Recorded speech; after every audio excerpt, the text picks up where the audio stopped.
Ну что, я думаю, что пришло время немного рассказать нашу историю про парижский Диснейленд. Пару слов, что такое парижский Диснейленд для меня и, в общем-то, моих ровесников.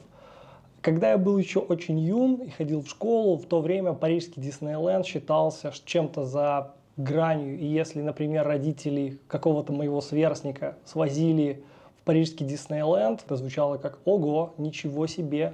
Видно, по всей видимости, семья очень обеспеченная. Поэтому, когда мы собирались ехать в Париж, вопрос о том, поедем ли мы в Диснейленд или не поедем, не стоял. Мы знали, что мы туда поедем однозначно. Входные билеты были куплены, маршрут построен, мы вышли из дома и направились в сторону парижской подземки. Но по дороге нам встретилась галерея Лафайет. Мы не смогли пройти мимо такой достопримечательности. Галерея Лафайет известна своей шикарной архитектурой и внутренним убранством. На нескольких этажах располагаются бутики всемирно известных брендов. Погуляв некоторое время по галерее Лафайет, мы все-таки спустились в метро и поехали в Диснейленд.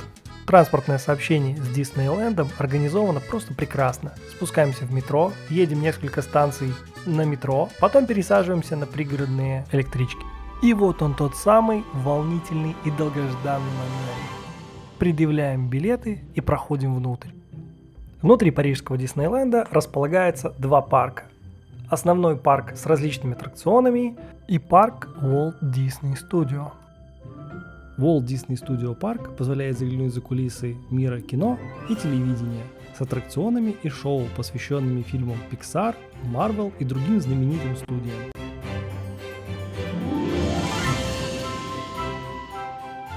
Итак, Юлька, как небольшой любитель различных экстремальных качелей, пошла осматривать местные интересности, а я побежал на знаменитый аттракцион Голливуд Тауэр.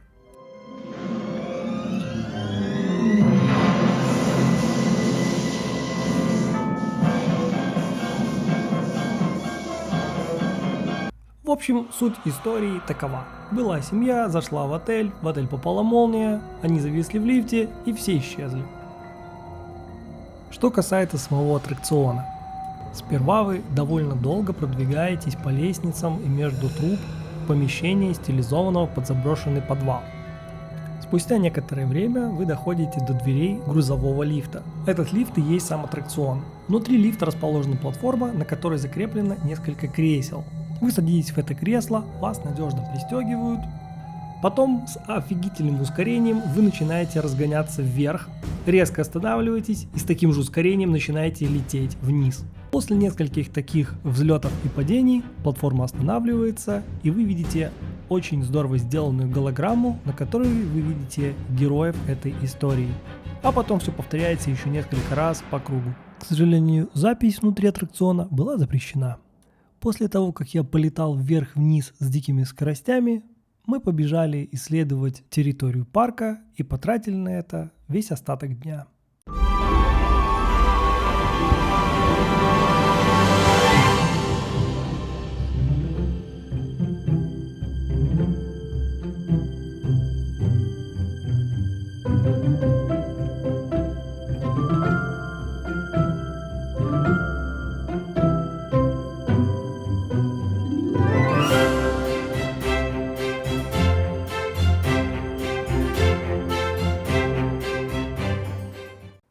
Еще один аттракцион, который однозначно заслуживает внимания.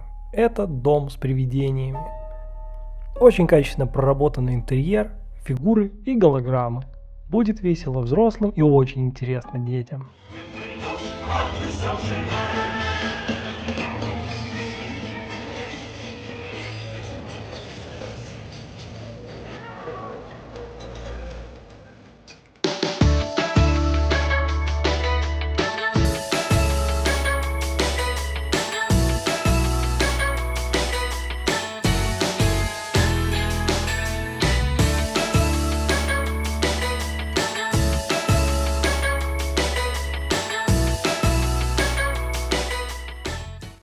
Еще одно потрясающее место – это зона Star Wars.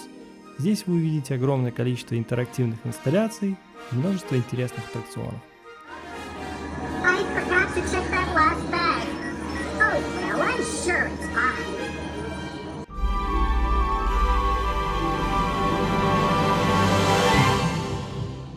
Наш вечер завершился волшебным фейерверком, как в лучших традициях диснеевских сказок.